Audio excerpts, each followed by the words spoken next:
Presiden Republik Indonesia Prabowo Subianto secara resmi meluncurkan Badan Pengelola Investasi Daya Anagata Nusantara atau BPI Danantara. BPI Danantara akan mengelola aset BUMN sebesar 14.000 triliun rupiah. Dengan aset sebesar itu, BPI Danantara masuk dalam jajaran 10 besar Sovereign Wealth Fund dunia dan diprediksi akan membangkitkan perekonomian Indonesia. BPI Danantara dibentuk setelah revisi Undang-Undang Nomor 19 Tahun 2003 tentang BUMN. BPI Danantara dibentuk melalui penerbitan Peraturan Pemerintah Nomor 10 Tahun 2025 tentang organisasi dan tata kelola BPI Danantara. Di balik peluncuran BPI Danantara, muncul kekhawatiran publik terkait pengawasan dan kredibilitas lembaga. Publik berharap jangan sampai investasi negara terjadi penyalahgunaan yang akhirnya merugikan perekonomian nasional. Dalam hal ini, DPR RI menegaskan pentingnya sistem pengawasan yang komprehensif dan berlapis untuk memastikan akuntabilitas dan transparansi BPI Danantara. Mengingat BPI Danantara akan mengelola modal yang ada di BUMN untuk didistribusikan kepada proyek yang berkelanjutan dan berdampak tinggi kepada masyarakat. DPR RI menilai tata kelola yang baik akan menjadi fondasi penting dalam mencegah adanya penyelewengan dan memastikan transparansi publik.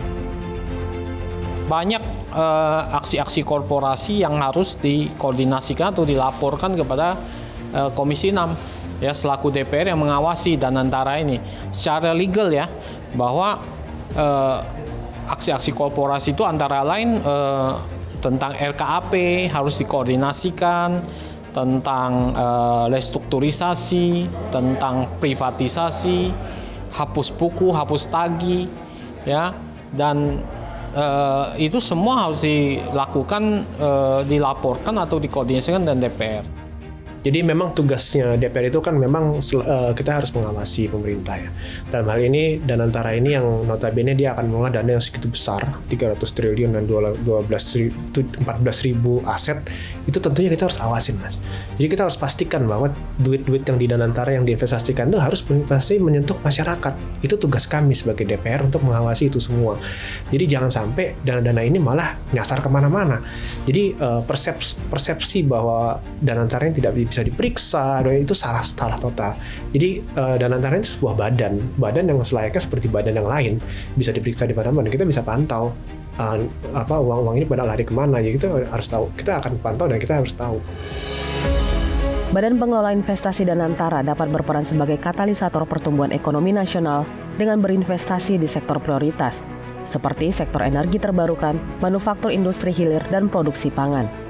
Keamanan pengelolaan dana investasi ke sektor prioritas akan meningkatkan daya saing global Indonesia serta mendorong target pertumbuhan ekonomi nasional mencapai 8%.